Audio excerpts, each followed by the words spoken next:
وَلَقَدْ يَسَّرْنَا الْقُرْآنَ لِلذِّكْرِ فَهَلْ مِن مُّدَّكِرٍ۔ السلام علیکم ورحمۃ اللہ وبرکاتہ۔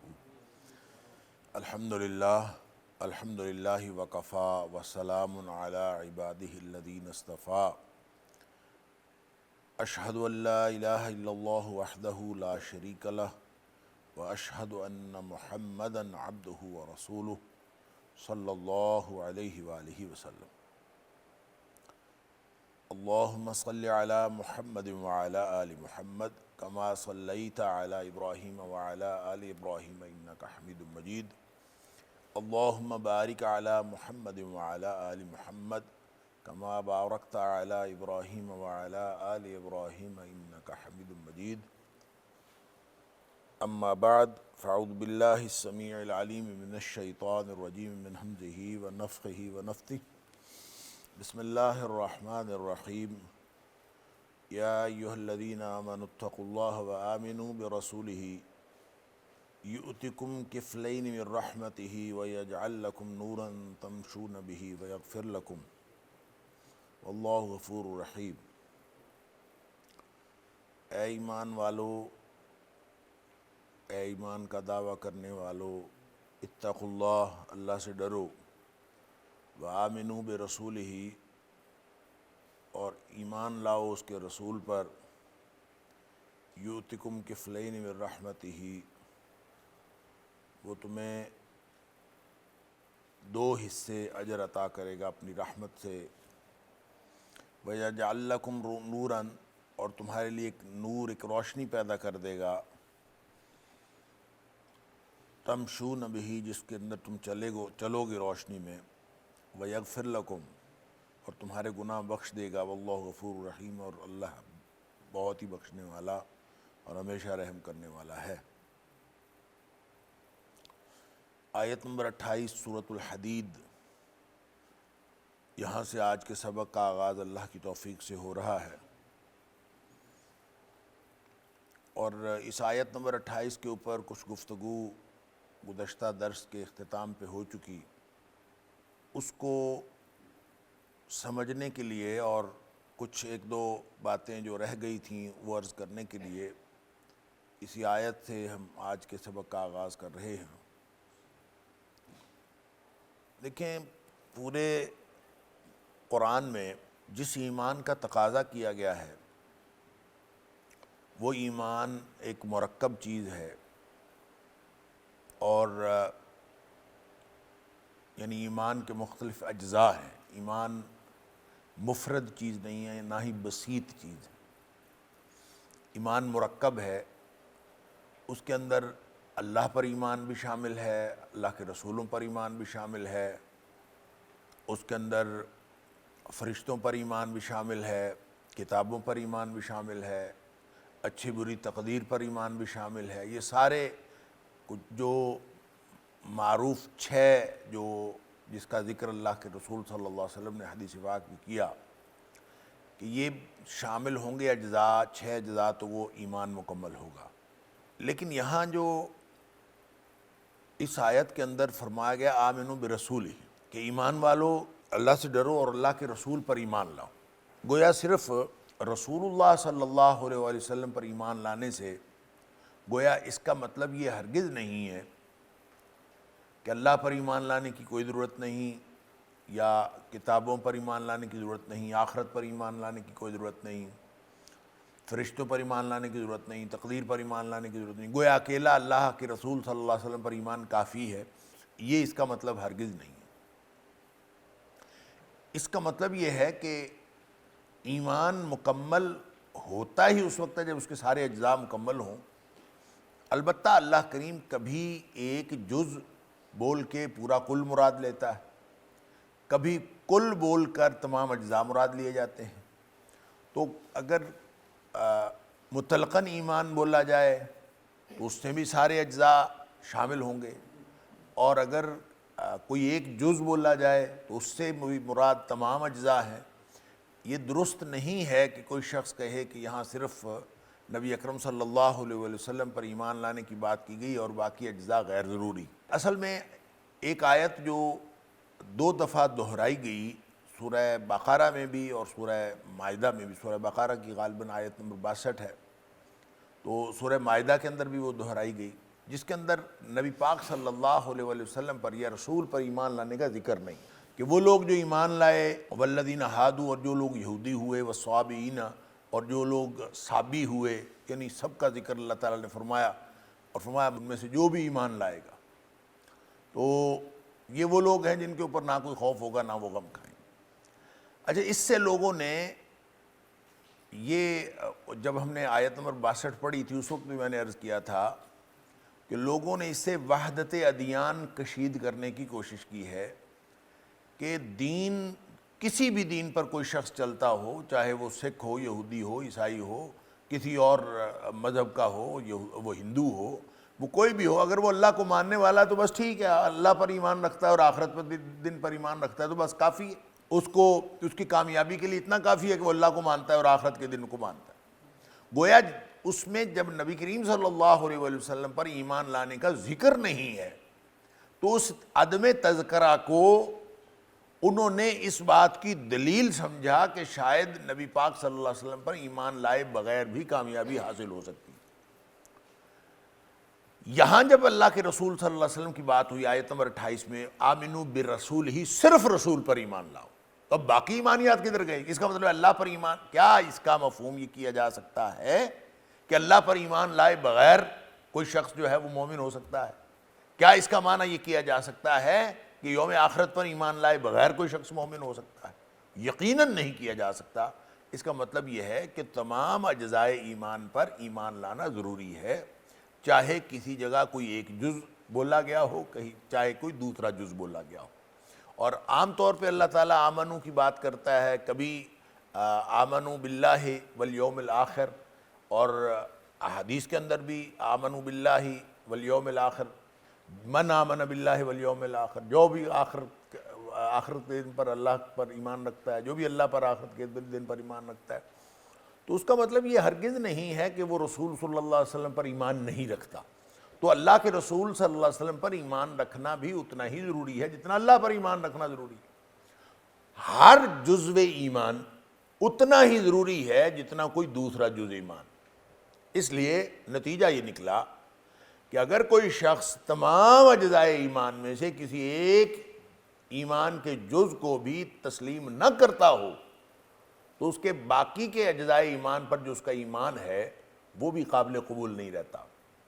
یعنی ایسا نہیں ہوگا کہ کوئی شخص کہے کہ میں اللہ کو مانتا ہوں اور میں آخرت کے دن کو بھی مانتا ہوں، میں رسول کو نہیں مانتا، تو وہ کامیاب ہو جائے گا، یہ ممکن نہیں ہے۔ اس کا باقی کا ایمان، اس کا عقیدہ توحید اور اس کا عقیدہ آخرت بھی ناقابل اعتبار ہو جائے گا اگر وہ عقیدہ رسالت کو نہیں مانتا۔ علی ھذا القیاس ہر جزو ایمان جو ہے وہ اتنا ہی اہم ہے، اور یہ آیت یہ بتا رہی ہے کہ یہاں جو اتقوا اللہ وآمنوا برسولہ، اللہ پر، اللہ سے ڈرو، اور ساتھ فرمایا کہ رسول پر ایمان لاؤ، تو اکیلے رسول پر ایمان نہیں لانا بلکہ رسول پر بھی ایمان لانا ہے، اور رسول پر ایمان لانا باقی کے تمام اجزائے ایمان جو ہیں ان کو بھی شامل ہے کہ سب کے اوپر ایمان لانا۔ اور اس لیے کبھی یہ ممکن نہیں ہے کہ کوئی شخص کسی ایک جزو ایمان کو خارج کر کے اس کو ایمان کی تعریف مکمل کر دے، یہ ممکن نہیں ہے۔ نبی کریم صلی اللہ علیہ وآلہ وسلم نے جب حضرت عمر فاروق رضی اللہ عنہ کو دیکھا تھا کہ وہ تورات کا کوئی ٹکڑا پکڑ کے پڑھ رہے تھے، تو آپ نے پوچھا تھا یہ کیا ہے، تو انہوں نے عرض کیا کہ تورات کا ٹکڑا ہے، تو آپ نے فرمایا کہ تم تو تورات پڑھ رہے ہو، اگر حضرت موسیٰ علیہ السلام خود بھی آ جائیں تو میری فرمانبرداری کے بغیر ان کی بھی نجات نہیں ہونی، ان کی کامیابی اور ان کی نجات کے لیے بھی ضروری ہے کہ وہ میری پیروی کرے۔ لہٰذا اللہ کے رسول صلی اللہ علیہ وسلم پر ایمان لانا ضروری ہے۔ جب تک نبی کریم صلی اللہ علیہ وسلم تشریف نہیں لائے تب تک ہر نبی کی اپنی شریعت تھی۔ موسیٰ علیہ السلام کے ماننے والوں کے لیے موسوی شریعت تھی، عیسیٰ علیہ السلام کے ماننے والوں کی عیسوی شریعت تھی، ہر ایک کی تھی۔ اور حضرت جب قرآن نے سورہ آل عمران کی آیت نمبر 81 کے اندر سارے نبیوں سے عہد لے لیا تھا کہ جب بھی تمہیں میری طرف سے کتاب اور حکمت دی جائے تم اس کی پیروی کرو، لیکن ایک وعدہ کرو کہ جب آخری نبی آئے گا نا تو تم سب نے اس کی پیروی کرنی ہے، اس کے ساتھ اس کی مدد بھی کرنی ہے، اس پر ایمان بھی لانا ہے اور اس کو مضبوط بھی کرنا ہے، سب اقرار کرو میرے ساتھ۔ اور اللہ تعالیٰ نے سب سے یہ وعدہ لیا تھا۔ تو گویا موسیٰ علیہ السلام وہ اپنے دور کے وہ سچے نبی تھے، لیکن اگر وہ نبی کریم صلی اللہ علیہ وسلم کی امت میں آ جائیں گے اور تو وہ ان کو بھی نبی کریم صلی اللہ علیہ وسلم کی پیروی کرنی پڑے گی۔ اسی لیے جو احادیث کے اندر آتا ہے کہ حضرت عیسیٰ علیہ السلام جو ہیں وہ تشریف لائیں گے اور دجال کو قتل کریں گے اور صلیب کو توڑیں گے، اور بہت ساری صحیح حدیث کے اندر حضرت عیسیٰ علیہ السلام کے نزول کا تذکرہ ہے۔ قرب قیامت آپ دمشق کی جامع مسجد میں اتریں گے تو اس وقت فجر کی نماز ہوگی، تو فجر کی نماز کے وقت جو مہدی ہیں، امام مہدی، وہ قیادت کر رہے ہوں گے ان کی حضرت عیسیٰ علیہ السلام کی موجود آنے سے پہلے مسلمانوں کی قیادت مہدی کر رہے ہوں گے۔ تو جب حضرت عیسیٰ علیہ السلام نازل ہوں گے تو امام مہدی جو ہیں ان کے لیے مصلی چھوڑ دیں گے کہ آپ امامت کرائیں، تو وہ کہیں گے کہ نہیں، امامت آپ ہی کرائیں گے، میں امامت نہیں کرا سکتا، اس لیے کہ اگر اور امامت پھر امام مہدی کرائیں گے۔ اس کی وجہ یہ ہے کہ امام مہدی جو ہے وہ نبی کریم صلی اللہ علیہ وسلم کے امتی ہیں، اور حضرت عیسیٰ علیہ السلام بھی جب تشریف لائیں گے تو وہ بطور نبی کریم صلی اللہ علیہ وسلم کے امتی کے آئیں گے، اور وہ اس وقت ان کی نبوت اور رسالت نہیں چل رہی ہوگی بلکہ نبی اکرم صلی اللہ علیہ وسلم کی رسالت چل رہی ہوگی، آمنو برسولی۔ اور وہ جو اللہ تعالیٰ فرماتا ہے کہ حضرت عیسیٰ علیہ السلام کے بارے میں اور جو اہل کتاب ہیں ان کے بارے میں کہ کوئی ایک بھی ایسا عیسائی نہیں بچے گا جو حضرت عیسیٰ علیہ السلام کی وفات سے قبل یا اپنی وفات سے قبل کوئی شخص جو ہے وہ ایمان نہ لائے حضرت عیسیٰ علیہ السلام پر، ایسا کوئی بچے گا ہی نہیں۔ کیا مطلب؟ جب حضرت عیسیٰ علیہ السلام تشریف لائیں گے تو حضرت عیسیٰ علیہ السلام کو جو ماننے والے ہیں وہ ظاہر حضرت عیسیٰ علیہ السلام کی بات مانیں گے، اور جب وہ حضرت عیسیٰ علیہ السلام کی بات مانیں گے تو عیسیٰ علیہ السلام جب نبی پاک صلی اللہ علیہ وسلم کے امتی ہو جائیں گے تو پھر وہ سب لوگ بھی نبی کریم صلی اللہ علیہ وسلم کے امتی ہو جائیں گے۔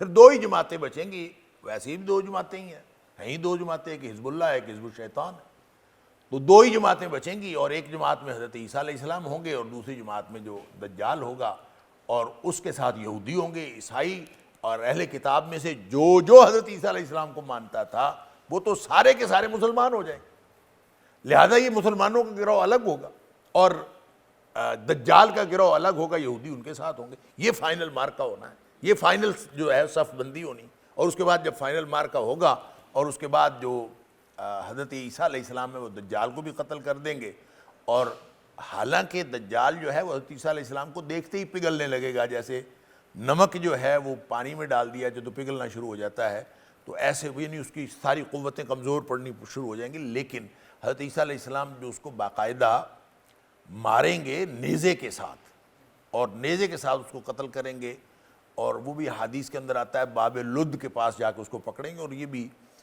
جو موجودہ اسرائیل جس کو کہا جاتا ہے، جو ایک ناجائز ریاست دنیا میں ہے، وہاں پہ ایک جگہ فلسطین میں یعنی ایک جگہ ہے باب لد، تو وہاں جا کے پکڑ لیں گے اور وہ بالآخر اس کو قتل کر دیں گے۔ وَلَقَدْ يَسَّرْنَا الْقُرْآنَ لِلذِّكْرِ فَهَلْ مِن مُّدَّكِرٍ وَلَقَدْ يَسَّرْنَا الْقُرْآنَ لِلذِّكْرِ فَهَلْ مِن مُّدَّكِرٍ۔ تو اس کے بعد جو اس کے پیروکار ہیں یہودی، وہ بھی سارے چونکہ لڑ رہے ہوں گے مسلمانوں کے خلاف، تو یہودیوں کو بھی مسلمان ایک ایک کو چن چن کے قتل کریں گے، اور پھر کوئی درخت اور کوئی پتھر اور کوئی چیز بھی ان کو پناہ نہیں دے گی۔ کسی چیز کے پیچھے یہودی چھپے گا وہ بول پڑے گا کہ میرے پیچھے یہودی چھپا ہے، اور مسلمان کو بتائے گا کہ یہ میرے پیچھے یہودی چھپا بیٹھا ہے، آ کے اس کو قتل کر دو۔ نبی کریم صلی اللہ علیہ وسلم فرمایا سوائے ایک درخت کے، ایک درخت ایسا ہے کہ جس کے پیچھے یہودی چھپے گا تو وہ نہیں بتائے گا، اور وہ درخت ہے غرقد کا درخت، ایک جھاڑی نما درخت ہوتا ہے جو جنگلوں میں عام طور پہ ہوتا ہے، صحراؤں میں، تو وہ غرقد کا درخت جو ہے وہ بہرحال ایسا درخت ہے کہ وہ یہودی کی شکایت نہیں لگائے گا، باقی سارے ہی لگائیں گے۔ تو واللہ عالم کہتے ہیں، بعض اوقات خبروں میں اور سوشل میڈیا پہ آتا ہے، واللہ عالم خبر صحیح ہے کہ نہیں، کہ یہودی جو ہیں وہ بڑی مقدار میں غرقد کی جو ہے وہ کاشتکاری کرتے ہیں اور بہت زیادہ درخت لگاتے ہیں غرقد کو. اس کا مطلب ہے وہ بھی اس بات کو جانتے ہیں کہ ہمارا دوست درخت جو ہے وہ غرقد ہے، اور باقی جو مخلوقات ہیں اور باقی نباتات وہ ہمارے دوست نہیں ہیں. واللہ عالم. بات اصل میں یہ ہو رہی تھی نبی اکرم صلی اللہ علیہ وسلم وآمنوا برسولہ کی، کہ نبی پاک صلی اللہ علیہ وسلم پر ایمان جب حضرت عیسیٰ علیہ السلام آئیں گے تو وہ بھی نبی کریم صلی اللہ علیہ وسلم کے امتی کی حیثیت سے آئیں گے. لہذا نبی پاک صلی اللہ علیہ وسلم پر ایمان رکھے بغیر زمانی اعتبار سے جب نبی کریم صلی اللہ علیہ وسلم اس دنیا میں تشریف لے آئے، اس کے بعد بھلے کوئی اہل کتاب میں سے ہو، بھلے کوئی کسی بھی بیک گراؤنڈ سے ہو، اگر وہ نبی کریم صلی اللہ علیہ وسلم پر ایمان نہیں رکھتا تو اس کی نجات نہیں ہو سکتی. یہ کنفرم ہے. اس لیے فرمایا آمنو برسولہ، اللہ کے رسول پر ایمان لاؤ. یہی وجہ ہے کہ اس آیت کے بارے میں یہ دو تفسیریں کی جاتی ہیں. میں نے پچھلے درس میں بھی عرض کیا تھا کہ دو طرح سے اس کی تفسیر کی جاتی ہے. ایک تو اس کا مفہوم یہ سمجھا جاتا ہے کہ یہ خطاب جو ہے ہی اہل کتاب کو. یہ یہاں اللہ تعالیٰ نے اہل کتاب کو مخاطب کیا. یا ایھا الذین آمنوا سے مراد اہل کتاب کے مومنین ہیں کہ جنہوں نے ایمان کا دعویٰ کیا اپنے اپنے نبی پر، چاہے وہ یہودی ہوں جنہوں نے حضرت موسیٰ علیہ السلام پر ایمان کا دعویٰ کیا، اور چاہے وہ عیسائی ہوں جو پہلے حضرت موسیٰ علیہ السلام پر دعویٰ کرتے تھے اور بعد میں حضرت عیسیٰ علیہ السلام پر. تو یہ گویا ان کو کہا جا رہا ہے اتقوا اللہ، اللہ سے ڈرو، اور وآمنوا برسولہ، اور نبی اکرم صلی اللہ علیہ وسلم پر ایمان لاؤ. یہ یعنی ایک تفسیر کا طریقہ، ایک تفسیر کا اسلوب جو ہے وہ یہ ہے کہ یہ خطاب ہی اہل کتاب سے ہے. بہر نبی اکرم صلی اللہ علیہ وسلم کی وہ حدیث آپ سن لیجئے، یہ مضمون مکمل ہو جائے گا میرا خیال ہے اگر وہ حدیث اس میں شامل کر لی جائے، کہ جس میں نبی اکرم صلی اللہ علیہ وسلم، مسلم شریف کی حدیث ہے کہ آپ نے فرمایا کہ اس ذات کی قسم جس کے ہاتھ میں میری جان ہے، کہ کوئی بھی یہودی اور عیسائی اگر وہ سن لے کہ میں آ گیا ہوں، یعنی اس کو پتہ چل جائے کہ نبی کریم صلی اللہ علیہ وسلم تشریف لے آئے، ما یسمع بی احد من احادہ الامہ، اس امت میں سے کوئی بھی شخص جس نے سن لیا کہ نبی کریم صلی اللہ علیہ وسلم آ گئے، یہودیم ولا نصرانی، چاہے وہ یہودی ہو چاہے وہ نصرانی ہو، اس نے سن لیا، اس کے کان میں پڑ گئی بات کہ نبی کریم صلی اللہ علیہ وسلم آ گئے. اس کے بعد پھر وہ یہودی تھا چاہے عیسائی تھا، یعنی امت جب ہذہ الامہ کہا جاتا ہے تو اس کا مطلب ہے یہ امت. اس امت میں دو حصے ہیں اس امت کے. جب نبی پاک صلی اللہ علیہ وسلم تشریف لے آئے تو اس دن سے لے کر اب قیامت تک کے لیے دو امتیں ہو گئیں. ایک امت وہ ہے جو نبی کریم صلی اللہ علیہ وسلم کی جو امت دعوت ہے، اور ایک امت اجابت ہے. امت دعوت وہ ہے جن کو کہا جا رہا ہے، جن کو بلایا جا رہا ہے کہ آ جاؤ. تو جن کو بلایا جا رہا ہے وہ بھی امت، زمانے کے اعتبار سے سارے نبی پاک صلی اللہ علیہ وسلم کے امتی ہو گئے. البتہ مان لینے کے اعتبار سے جنہوں نے مان لیا، جو نبی پاک صلی اللہ علیہ وسلم پر ایمان لائے، وہ امت اجابت ہے، اور جنہوں نے نہیں مانا وہ ہیں نبی کریم صلی اللہ علیہ وسلم کے زمانے میں، یہ امت دعوت ہے. لہذا فرمایا کہ اس امت میں سے چاہے وہ یہودی ہو چاہے وہ عیسائی ہو، اس نے سن لیا کہ میں آ گیا ہوں، اور اس کے بعد اس نے ایمان نہیں لایا. کس چیز پر؟ پھر فرمایا کہ پھر وہ ثم یموت یوم یموت، پھر وہ جس دن اس کی موت آئی اس دن فوت ہوا. اللہ اکبر. اور اس حالت میں فوت ہوا وَلَمْ يُؤْمِنْ بِمَا أُرْسِلْتُ بِهِ، جو میں لے کے آیا ہوں اس پر ایمان نہیں رکھتا تھا. بھلے اپنے نبی پر ایمان جتنا مرضی رکھتا تھا، بھلے وہ موسیٰ علیہ السلام کی شریعت پر جتنا مرضی عمل کرنے والا تھا، یا عیسوی شریعت پر جتنا مرضی عمل کرنے والا تھا، لیکن جو میں لے کے آیا ہوں وہ نہیں مانتا، اس کو اس مانے بغیر وہ مر گیا. إِلَّا كَانَ مِنْ أَصْحَابِ النَّارِ، وہ جہنمی ہوگا، یعنی وہ جنت میں نہیں جا سکتا، وہ جہنم میں جائے. کامیابی کے لیے نبی پاک صلی اللہ علیہ وسلم پر ایمان لانا ضروری ہے. لہذا جب ہم اس آیت کی تفسیر کرتے ہیں تو میں نے عرض کیا دو اعتبار سے ہے، اور یہ دونوں اسالیب جو ہیں یہ اکٹھے جو اہل تفسیر ہیں انہوں نے بیان کیے ہیں. ایک تو یہ ہے کہ یہ خطاب اہل کتاب سے ہے، اور اگر اہل کتاب سے یہ خطاب ہے تو اس کا مطلب یہ ہوگا کہ جو اہل کتاب میں سے کوئی آدمی، چاہے وہ یہودیوں میں سے ہو چاہے عیسائیوں میں سے ہو، اگر وہ اپنے نبی پر بھی ایمان رکھتا تھا اور پھر محمد کریم صلی اللہ علیہ وسلم پر بھی ایمان رکھتا ہے تو ان کے لیے فرمایا یؤتکم کفلین من رحمتہ، ہم اللہ تعالیٰ جو ہے وہ تمہیں اپنی رحمت سے 2 حصے عطا کرے گا۔ کیا مطلب؟ دوہرا اجر ملے گا، ایک اس بات کا اجر کہ وہ اپنے نبی پر ایمان لائے تھے، اور ایک اس بات کا اجر کہ وہ نبی اکرم صلی اللہ علیہ وسلم پر ایمان لائے ہیں۔ اس تفسیر کی جو تائید ہے اور اس کی تصدیق ہے وہ 2 حوالوں سے ہوتی ہے۔ ایک تو حدیث کا میں نے حوالہ دیا تھا پچھلے درس میں بھی، ایک تو حدیث سے اس کی تصدیق ہوتی ہے جو بخاری شریف کی حدیث ہے۔ نبی پاک صلی اللہ علیہ وسلم نے فرمایا کہ 3 لوگ ایسے ہیں جن کے لیے ثلاثۃ لہم اجران، 3 لوگ ایسے ہیں جن کے لیے 2 اجر ہوتے ہیں، اور ان میں سے پہلا آپ نے فرمایا کہ وہ اہل کتاب، رجل من اہل الکتاب، اہل کتاب میں سے وہ آدمی آمن بنبیہ و آمن بمحمد صلی اللہ علیہ وسلم، جو اپنے نبی پر بھی ایمان لایا اور محمد کریم صلی اللہ علیہ وسلم پر بھی ایمان لایا۔ جو ایسا شخص ہے اس کے لیے بھی 2 اجر ہیں۔ ایک تو گویا اس سے یہ مراد ہو گیا، باقی 2 شخص جن کی آپ نے فرمایا کہ ان کو بھی 2 اجر ملتا ہے، اس میں سے ایک شخص وہ ہے کہ جس کے بارے میں آپ نے فرمایا کہ وہ ہے ملازم کسی جگہ کا، یعنی غلام ہے یا ملازم ہے، اور وہ اللہ کا بھی حق ادا کرتا ہے، اپنے مالک کا بھی حق ادا کرتا ہے، اس کو بھی 2 اجر ملتا ہے۔ تو تیسرا شخص وہ کہ جو جس کے پاس کوئی لونڈی تھی اور اس نے اس کو اچھی تربیت کی، اچھا پڑھایا اور اس کی بہت پڑھا لکھا کے اس کو اچھی تربیت کر کے پھر اس کو آزاد کر کے اس کے ساتھ نکاح کر لیا، تو اس کو بھی اللہ تعالیٰ 2 اجر دیتا ہے۔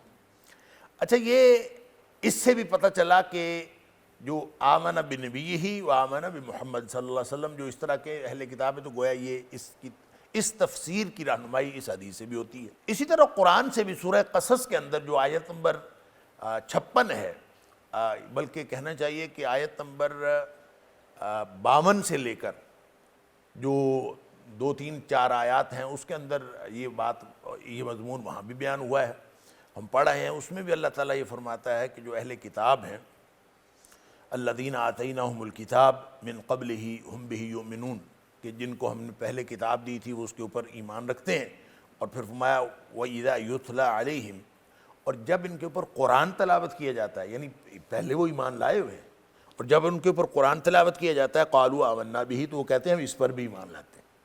تو گویا پہلے بھی وہ ایمان رکھتے تھے اور قرآن سنا تو اس پر بھی ایمان، إِنَّهُ الْحَقُّ مِن رَبِّنَا، یہ ہمارے رب کی طرف سے حق ہے، وہ مان لیتے ہیں، اللہ اکبر۔ اور اِنَّا كُنَّا مِن قَبْلِهِ مُسْلِمِينَ، ہم پہلے بھی فرمانبردار تھے، اب بھی فرمانبردار ہیں، یعنی ان کا کردار اس طرح کا ہے کہ وہ کہتے ہیں کہ ہم پہلے بھی فرمانبردار تھے، جب اللہ کی وہ وحی آئی، وہ حکم آیا، اس وقت بھی ہم فرمانبردار تھے، اب یہ حکم آ گیا ہے کہ نبی اکرم صلی اللہ علیہ وسلم کی بات مانی، اس کے بھی ہم فرمانبردار ہیں، قرآن کی۔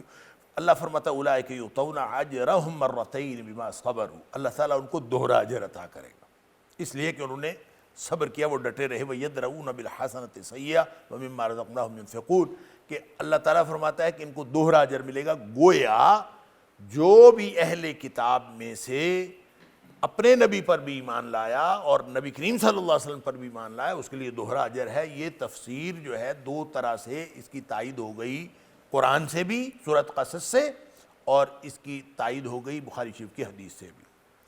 لیکن جو دوسری تفسیر ہے اور تفسیر کا جو دوسرا انداز ہے جس طرف بعض مفسرین گئے ہیں اور جانا بھی چاہیے، وہ یہ ہے کہ یہ خطاب اہل کتاب کو نہیں ہے، بلکہ یہ خطاب جو ہے یہاں جو مخاطب کیا گیا ہے یہ نبی کریم صلی اللہ علیہ وسلم کی امت کے ہی مومنین سے خطاب ہے۔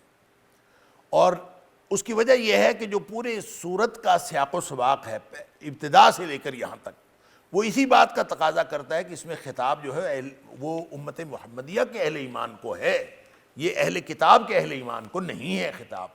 تو یہ نبی کریم صلی اللہ علیہ وسلم کی امت کو ہی خطاب کیا جا رہا ہے، لہذا انہی کو کہا جا رہا ہے یا ایھا الذین آمنوا، اے ایمان کا دعویٰ کرنے والوں، جو میں نے ترجمہ کیا کہ ایمان کا، پھر ہم اے ایمان والوں نہیں کہیں گے بلکہ ہم کہیں گے ایمان کا دعویٰ کرنے والوں۔ جہاں کہیں بھی اللہ تعالیٰ نے یا ایھا الذین آمنوا کہا ہے، اس بات پر بہت دفعہ گفتگو ہو چکی کہ جہاں کہیں اللہ کا یہ خطاب آتا ہے یا ایھا الذین آمنوا، ایک تو یہ ذہن میں رہنا چاہیے کہ یہ ڈائریکٹ خطاب جو ہے یہ صرف اور صرف امت محمدیہ صلی اللہ علیہ وسلم کا امتیاز ہے کہ اللہ تعالیٰ نے ان کو ڈائریکٹ خطاب کیا ہے. اس سے پہلے کسی بھی نبی کی امت کو اللہ تعالیٰ نے براہ راست خطاب نہیں فرمایا.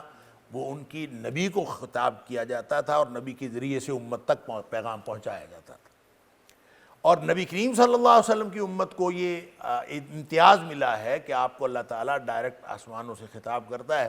تو یہ حضرت عبداللہ بن مسعود رضی اللہ تعالیٰ عنہ کا قول ہے کہ جب آپ کو یہ کبھی بھی سنیں یا ایھا الذین آمنو، جب کبھی آپ کے کان میں یہ بات پڑے یا ایھا الذین آمنو، تو اسی وقت فوراً الرٹ ہو کے، خبردار ہو کے اور سیدھے ہو کے بیٹھ جایا کرو کہ کائنات کا خالق و مالک، شہنشاہوں کا شہنشاہ، وہ تمہارے ساتھ مخاطب ہو رہا ہے اور تمہیں بلا رہا ہے.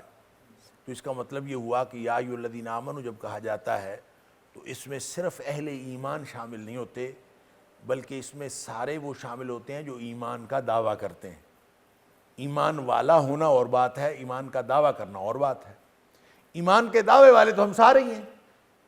دل میں ایمان کس کے کتنا ہے یہ اللہ کو معلوم، یہ کسی کو نہیں پتا. لیکن بظاہر ہم سارے ہی وہ ہیں جو ایمان کا دعویٰ کرتے ہیں. منافقین بھی ایمان کا دعویٰ کرتے تھے، لہذا بظاہر سارے کے سارے جو ایمان کا دعویٰ کرتے ہیں وہ مخاطبین ہیں. یا ایھا الذین آمنو کا جو خطاب ہے ہر اس شخص سے ہے جو ایمان کا دعویٰ کرتا.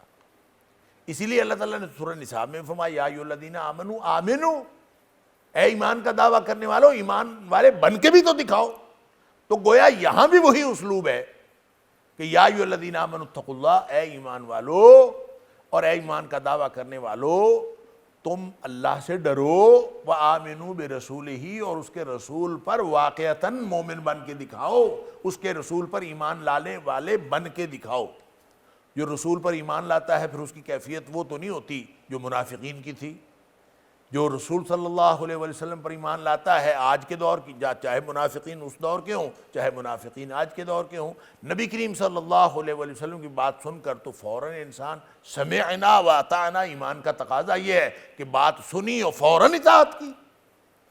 اگر یہ طرز عمل ہے تو اس کا مطلب ایمان ہے، اگر یہ طرز عمل نہیں ہے تو ایمان نہیں ہے. ایمان کے دعوے کے باوجود ایمان نہیں ہے. لہذا آمنوا برسولہ، رسول کی بات مان لو. وہ جو صحابی نے نبی پاک صلی اللہ علیہ وسلم کی بات سنی تھی، گلی میں آ رہا تھا، باہر تھا، مسجد میں تھا بھی نہیں، کان میں آواز پڑی اجلس یا اجلسو، بیٹھ جاؤ، تو وہ وہیں بیٹھ گیا. آواز نبی پاک صلی اللہ علیہ وسلم کی تھی، الفاظ بیٹھ جانے کے تھے، وہیں بیٹھ گیا. کسی سے نہیں پوچھا کس کو کہا جا رہا ہے کہ پہلے جا کے میں دیکھ لوں کس کو کہا ہے نبی کریم صلی اللہ علیہ وسلم نے کہ بیٹھ جاؤ. بس کان میں آواز پڑی فوراً بیٹھ. تو کہنے کی بات یہ ہے کہ ایمان کا لیول یہ ہونا چاہیے، اللہ کے رسول صلی اللہ علیہ وسلم پر ایمان کا لیول یہ ہونا چاہیے، یہ سطح ہونی چاہیے کہ نبی کریم صلی اللہ علیہ وسلم کی بات سامنے آ گئی تو فوراً انسان جھک جائے، بیٹھ جائے. لوگوں نے عجیب و غریب نبی پاک صلی اللہ علیہ وسلم پر ایمان کے حوالے سے عجیب و غریب باتیں شروع کر رکھی ہیں. اور کل ہی میں ایک پڑھ رہا تھا، ایک یعنی پوسٹ تھی سوشل میڈیا کے اوپر کہ اس نے کہا کہ جی قال اللہ اور قال ابو ہریرہ، اس نے ہمیں گمراہی میں مبتلا کر رکھا ہے. قال اللہ قال ابو ہریرہ انا للہ و انا الیہ راجعون. یعنی کس قدر دیدہ دلیری ہے. کوئی بھی کہے، وہ علم کے نام پر ہے، کہے کسی اور چیز کے نام پر. بے قال ابو ہریرہ، قال اللہ کے برابر آ گیا. قال ابو ہریرہ کی حیثیت وہ ہے جو اللہ نے کہی، اس کے برابر. ابو ہریرہ رضی اللہ تعالیٰ عنہ کی حیثیت تو ایک امتی کی سی حیثیت ہے. وہ تو انہوں نے تو صرف اس کے پیچھے جب قال ابو ہریرہ ہم کہتے ہیں تو ابو ہریرہ کی بات نہیں ہوتی، ابو ہریرہ نے نبی کریم صلی اللہ علیہ وسلم کی بات بتائی ہوتی ہے. وَلَقَدْ يَسَّرْنَا الْقُرْآنَ لِلذِّكْرِ فَهَلْ مِن مُّدَّكِرٍ وَلَقَدْ يَسَّرْنَا الْقُرْآنَ لِلذِّكْرِ فَهَلْ مِن مُّدَّكِرٍ. لہذا جب نبی کریم صلی اللہ علیہ وسلم کی بات آ جائے گی تو یہ قرآن کا حکم ہے کہ جہاں آمنو برسولہ، رسول پر ایمان کا تقاضا یہ ہے کہ جو چیز نبی پاک صلی اللہ علیہ وسلم کے زبان اقدس سے صادر ہو جائے یا آپ کے فعل سے صادر ہو جائے یا آپ کے برقرار رکھنے سے، یعنی قولی طور پر ثابت ہو جائے، فعلی طور پر یا تقریری طور پر کسی طرح بھی نبی پاک صلی اللہ علیہ وسلم صادر ہو جائے، وہ ہم اس کے مکلف ہیں، ہم اس کے پابند ہیں۔ آمنوا برسولہ، اللہ کے رسول پر ایمان لاؤ، یہ ہے اس کا مطلب کہ ہر بات پر۔ اب ہم نے حدیث اور سنت میں بھی فرق کر دیا، حالانکہ سنت نبی کریم صلی اللہ علیہ وسلم کے طریقے کو کہتے ہیں، اور نبی کریم صلی اللہ علیہ وسلم کا طریقہ حدیث فعلی ہوتی ہے، وہ بھی حدیث ہے، اس کو حدیث فعلی کہتے ہیں۔ اور صحابہ کرام کے درمیان اس فہم میں کوئی فرق نہیں ہوتا تھا کہ حدیث فعلی کون سی ہے اور سنت کون سی ہے، سنت اور حدیث ایک ہی بات تھی۔ حضرت عبداللہ بن عباس رضی اللہ تعالیٰ نے جنازہ پڑھایا، بخاری شریف کے اندر جنازہ پڑھایا، اور جنازہ پڑھانے کے بعد آپ نے لوگوں کو بتایا ہذہ سنت، یہ سنت ہے۔ کیا مطلب؟ کہ یہ طریقہ نبی کریم صلی اللہ علیہ وسلم کا طریقہ ہے، میں نے نبی پاک صلی اللہ علیہ وسلم کو اس طرح جنازہ پڑھاتے دیکھا تو میں نے بھی پڑھا دیا ہے، تو جس طریقے سے میں نے پڑھایا یہی سنت۔ تو گویا جب صحابی نبی پاک صلی اللہ علیہ وسلم کا فعل بیان کرتا ہے تو وہ سنت ہوتی ہے، گویا حدیث فعلی ہوتی ہے، اور جب صحابی نبی پاک صلی اللہ علیہ وسلم کا قول بیان کرتا ہے تو حدیث قولی ہوتی ہے۔ وہ ابو ہریرہ بیان کرے، ابن عباس بیان کرے، ابن مسعود بیان کرے، معاذ بن جبل بیان کرے، کوئی بھی بیان کرے، تو جس نے نبی پاک صلی اللہ علیہ وسلم کو دیکھا ہے وہی بیان کرے۔ تو جو لوگ اس طرح کے اعتراضات کرتے ہیں یا اس طرح کی بات کرتے ہیں نبی کریم صلی اللہ علیہ وسلم پر، ایمان اصل میں کامل نہیں ہوتا۔ اگر ایمان مکمل ہو، آمنوا برسولہ کے اوپر اگر عمل ہو، پھر اس کا نتیجہ یہ نکلتا ہے کہ انسان پھر نبی کریم صلی اللہ علیہ وسلم کی طرف سے آئی ہوئی کسی بات کو یوں دھتکارتا نہیں ہے کہ حدیث ہی ہے نا پھر کیوں ہے، اور سنت ہی ہے نا پھر کیوں ہے، نہ، اتنی ہی حجت ہے۔ نبی پاک صلی اللہ علیہ وآلہ وسلم کی بات ماننے کی اہمیت اتنی ہی ہے جتنی اہمیت قرآن کی بات ماننے کی ہے۔ وَمَا آتَاكُمُ الرَّسُولُ فَخُذُوهُ وَمَا نَهَاكُمْ عَنْهُ فَانْتَهُوا، اس لیے کہ یہ اتھارٹی قرآن نے دی ہے نبی پاک صلی اللہ علیہ وسلم، جو اللہ کے رسول صلی اللہ علیہ وسلم دے لے لو، جس سے منع کرے رکو۔ اور پھر سورہ اعراف کی آیت نمبر 157 میں بھی فرمایا کہ حلت و حرمت کا اختیار بھی اللہ نے نبی پاک صلی اللہ علیہ وسلم کو دیا ہے، گویا پوری اتھارٹی اللہ نے نبی کریم صلی اللہ علیہ وسلم کو دی ہے، اس لیے ان کی بات پر ایمان بھی لاؤ، ان کی بات مانو بھی۔ اور ایمان لانا بھی میں نے پہلے بھی عرض کیا دو طرح سے ہوتا ہے، ایک آمنہ بہی ہوتا ہے، ایک آمنہ لہو ہوتا ہے۔ یہاں آمنو بہی ہے، آمنہ بہی، تو آمنہ بہی کا معنی ہوتا ہے اس کو مان لینا، اور آمنہ لہو کا معنی ہوتا ہے اس کو مان لینا، اس کی اطاعت بھی کرنا، اس کے پیچھے چل پڑنا۔ تو اللہ کے رسول صلی اللہ علیہ وآلہ وسلم پر جو کوئی شخص یقین کر لے گا، آپ کی بات مان لے گا، تو پھر اس کا لازمی تقاضا ہے کہ وہ آمنہ بہی کے ساتھ آمنہ لہو بھی کرے۔ تو یہاں فرمایا کہ اللہ سے ڈرو اور اللہ کے رسول صلی اللہ علیہ وسلم پر ایمان لاؤ۔ لہذا جو بھی ایمان لائے گا اور جو بھی واقعتاً ایمان لانے والا ہوگا، اس کو اللہ تعالیٰ فرماتا ہے یؤتکم کفلین من رحمتہ، تو اللہ تعالیٰ اس کو اپنی رحمت سے دو حصے، دوہرا اجر عطا کرے گا، اللہ تعالیٰ دوہرا اجر عطا کرے۔ تو اس میں نے عرض کیا کہ جو ہم پہلے طریقے سے مفسرین سے لیتے ہیں تفسیر، تو اس تفسیر سے اس کی دلائل ہمیں ایک دلیل قرآن سے مل گئی، ایک دلیل حدیث سے مل گئی۔ رہ گئی یہ کہ ہم یہاں خطاب اہل ایمان محمد مصطفیٰ صلی اللہ علیہ وسلم کی امت کے اہل ایمان مخاطبین ہیں، جو کہ زیادہ قرین قیاس ہے، اور سیاق و سباق بھی اسی بات کا تقاضا کرتا ہے، تو اس کی دلیل بھی حدیث میں آتی ہے، اور یہ بھی بخاری شریف کی حدیث ہے کہ جو میں نے پچھلے دفعہ بھی عرض کی تھی کہ نبی کریم صلی اللہ علیہ وآلہ وسلم نے فرمایا کہ میری مثال اور تمہاری مثال ایسی ہے، اللہ اکبر، جیسے کسی شخص نے کوئی مزدور رکھے، استاجر اجرا، کہ کہتے جیسے کمثل رجل استاجر اجرا، جیسے کسی شخص نے کوئی مزدور رکھے اور مزدوروں کو رکھنے کے لیے اس نے اعلان کیا کوئی ہے جو میری مزدوری کرے ایک قیرات کے بدلے میں صبح سے لے کر نصف النہار تک، کوئی ایک قیرات کے بدلے صبح سے لے کر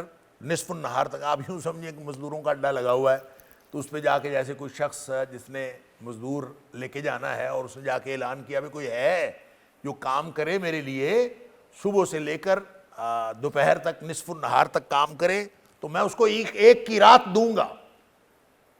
نبی کریم صلی اللہ علیہ وسلم نے فرمایا یہ ایسی ہی مثال ہے. اللہ مثلی و مثل اہل الکتابین، میری مثال اور دونوں کتابوں کے ماننے والوں کی مثال وہ ایسے ہے جیسے کسی شخص نے کچھ لوگوں کو مزدوروں سے اجرت کے اوپر رکھا اور اس کو کہا کہ کوئی ہے شخص جو ایک کی رات کے بدلے میں آدھا دن کام کرے. تو یہود بھاگ کے آ گئے، انہوں نے کہا ہم کریں گے. تو یہود نے کام کیا فجر سے لے کر، یعنی صبح سے لے کر نصف النہار تک. پھر اس نے کہا کوئی ہے جو میرے ساتھ مزدوری کرے ایک قیرات پر نصف النہار سے لے کر عصر کے وقت تک. تو نصارہ آ گئے، نصارہ نے کہا کہ ہم کریں گے، اور ایک کی رات پر انہوں نے معاملہ طے کر لیا، ایک کی رات پر انہوں نے معاملہ طے کر لیا. پھر اس نے کہا کہ کوئی ہے کہ جو مزدوری کرے عصر سے لے کر مغرب تک 2 کی رات پر. تو جب اس نے یہ کہا تو نبی کریم صلی اللہ علیہ وآلہ وسلم فرماتے ہیں کہ جو لوگ تیار ہوئے انتم ہم، تم وہ لوگ تم ہو، تم نے طے کر لیا کہ ہم 2 کی اجر 2 کی رات، مزدوری 2 کی رات لیں گے اور کام عصر سے لے کر مغرب تک کریں گے. گویا پہلے جس نے صبح سے لے کر نصف النہار تک کیا اور جس نے نصف النہار سے عصر تک کیا، دونوں کی مزدوری ایک کی رات، وقت زیادہ، عصر سے مغرب تک وقت کم، مزدوری ڈبل.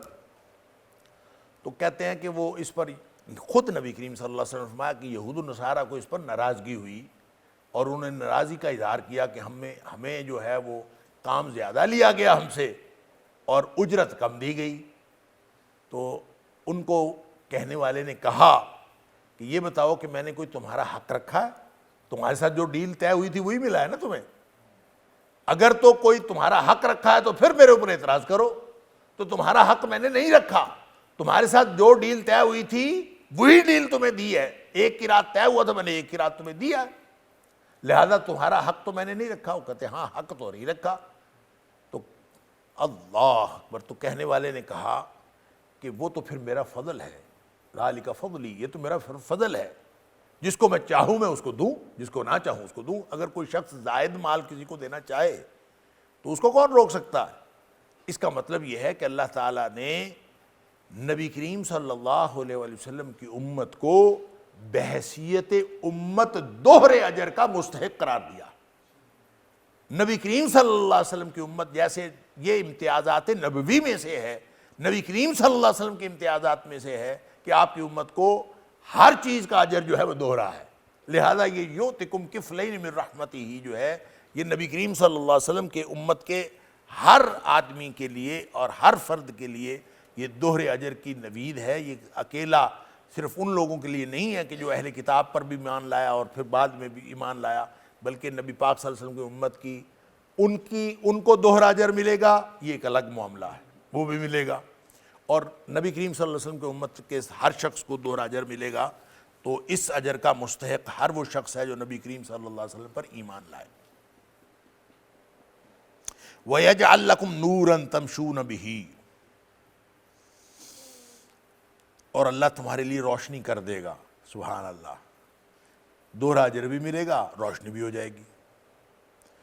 روشنی کیسی؟ تمشون بہ، جس میں تم چلو گے. جب اس روشنی میں چلو گے تو ایک اور انعام یہ ہے کہ وَيَغْفِرْ لَكُمْ، گزشتہ گناہ بھی معاف ہو جائیں گے. آگے کے لیے روشنی مل جائے گی، گزشتہ گناہ معاف ہو جائیں گے. اللہ اکبر. واللہ غفور الرحیم، اور اللہ جو ہے بہت ہی بخشنے والا اور رحم کرنے والا ہے. فرمایا یہ گویا نبی کریم صلی اللہ علیہ وسلم پر ایمان لانے کے فیوز و برکات ہیں کہ دوہرا اجر بھی ملے گا اور ایک ایسا نور، جیسے اللہ نے فرمایا اللہ ولی الذین آمنوا یخرجہم من الظلمات الی النور. سورہ بقرہ نے فرمایا اللہ جو ہے اہل ایمان کا ولی، کارساز ہے، دوست ہے. مددگار ہے، یہ سارے معنی ہیں ولی کی۔ اللہ جو ہے وہ دوست ہے ان لوگوں کا الذین آمنوا، جو مومن ہیں۔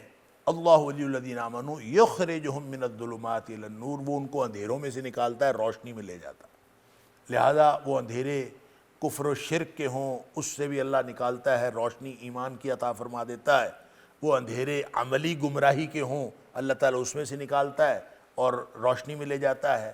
وہ اندھیرے کردار کے ہوں اللہ تعالیٰ اس میں سے نکالتا ہے، پاکیزہ کردار کی طرف لے جاتا ہے۔ علی ھذا القیاس، جو ایک ایک چیز ہے جو اندھیروں والی ہے، اس میں سے جو کنفیوژنز ہوں، ابہامات ہوں، پیچیدگیاں ہوں، سمجھ میں نہ آنے والی باتیں ہوں، ہر چیز سے اللہ کا وعدہ ہے اللہ ولی الذین آمنوا، جو بھی ایمان لائے گا تو اللہ تعالیٰ اس کو اندھیروں سے نکال کر روشنی کی طرف لے جائے گا۔ یہی بات تو یہاں فرمائی، آمنو برسولہ، تم رسول پر ایمان لاؤ، یؤتکم کفلین من رحمتہ، تو وہ دوہرا اجر بھی دے گا، اپنی رحمت سے 2 حصے بھی عطا کرے گا، وَيَجْعَلْ لَكُمْ نُورًا، اور تمہارے لیے روشنی بنا دے گا، تم تمشون بہ، جس کے اندر تم چلو گے، یعنی چلنے کے لیے روشنی مل جائے گی۔ یہی معنی ہے اللہ ولی الذین آمنوا یخرجہم من الظلمات الی النور، اس کی تفسیر ہو گئی۔ اللہ اکبر۔ یا پھر اس کی آیت نمبر، اسی سورۃ الحدید کی آیت نمبر 12 کے اندر ہم پڑھ آئے ہیں، اللہ اکبر، یوم تری المؤمنین والمؤمنات، جس دن تم مومن مردوں اور عورتوں کو دیکھا، یسعی نورہم بین ایدیہم وبایمانہم، جس دن ان کا نور ان کے دائیں، ان کے سامنے اور ان کے دائیں طرف دوڑ رہا ہوگا۔ اللہ اکبر۔ پھر آگے اس کی بشراکم الیوم جنات تجری من تحتہا، تو اس دن خوشخبری دی جائے گی کہ آج تمہیں جو ہے وہ جنت مل جائے گی۔ جب جنت کو جا رہے ہوں گے اس وقت ان کے ساتھ نور ہوگا۔ اللہ۔ یا پھر جیسے سورہ تحریم کے اندر فرمایا، یا ایھا الذین آمنوا، اے ایمان کا دعویٰ کرنے والوں واپس آ جاؤ، توبوا الی اللہ توبۃ نصوحا، واپس آ جاؤ۔ کہاں واپس آ جاؤ؟ کہاں واپس آ جاؤ؟ جہاں اللہ نے تمہیں رکھا تھا، جہاں اللہ نے تمہیں بنایا تھا، کل مولود یولد علی الفطرہ، وہاں واپس آ جاؤ فطرت میں۔ جس کو چھوڑ کر، اللہ کا در چھوڑ کر تم ادھر ادھر چلے گئے، واپس آ جاؤ۔ واپس آ جاؤ گے تو پھر امید لگ جائے گی، عسیٰ ان یکفر عنکم سیئاتکم، امید لگ جائے گی کہ اللہ تعالیٰ تمہاری جو ہے وہ خطائیں تم سے دور کر دے گا۔ اور پھر اسی آیت میں آگے چل کے فرمایا کہ ان کا نور چل رہا ہوگا بین ایدیہم، ان کے آگے آگے چل رہا ہوگا، وبایمانہم، اور ان کی دائیں طرف چل رہا ہوگا۔ یہ سورۃ الحدید میں بھی فرمایا کہ نور ہے جو آگے آگے چل رہا ہوگا، وہاں بھی فرمایا آگے آگے چل رہا ہوگا، بلکہ سورہ تحریم میں تو یہ فرما دیا کہ یقولون ربنا اتمم لنا نورنا، اللہ تو ہمارے نور کو مکمل فرما دے، یعنی وہ یہ دعائیں کرتے ہوں گے اللہ ہمارے نور کو مکمل کر دے، یعنی ایسا نہ ہو کہ ہم جا رہے ہیں راستے میں، کہیں راستے میں نور ختم ہی ہو جائے، تو اتمم لنا نورنا۔ تو اتمم یہ ہوتا ہے کہ کوئی اگر جاری سلسلہ ہو تو اپنے تکمیل تک اور اختتام تک جا کے مکمل ہو، تو اللہ یہ نور اس وقت تک جاری رکھنا جب تک ہمارا سفر مکمل نہ ہو جائے۔ یہ گویا وہ اللہ تعالیٰ سے دعائیں کرتے ہوں گے، ربنا اتمم لنا نورنا، کہ اللہ تو ہمارے نور کو مکمل کر دے۔ تو اللہ تعالیٰ فرماتا ہے کہ یہ نور ہر اس شخص کو ملتا ہے جو ایمان والا ہے۔ تو رسول صلی اللہ علیہ وآلہ وسلم پر ایمان لانے کا نہ تو یہ مطلب ہے کہ صرف نبی پاک صلی اللہ علیہ وسلم پر ایمان لانا ہے، ایمان تو تمام اجزاء پر لانا ہے، لیکن یہ جو اجر ہے یہ سارے ہی اہل ایمان کے لیے ہے، خاص طور پر جو نبی پاک صلی اللہ علیہ وسلم پر ایمان لاتا ہے، اور سارے اجزاء پر ایمان لانا یہ اس بات کا بھی تقاضا ہے۔ واللہ غفور رحیم، وَيَغْفِرْ لَكُمْ، اور اللہ تعالیٰ تمہیں بخش بھی دے گا، واللہ غفور رحیم، اور بہت بخشنے والا اور ہمیشہ رحم کرنے والا ہے۔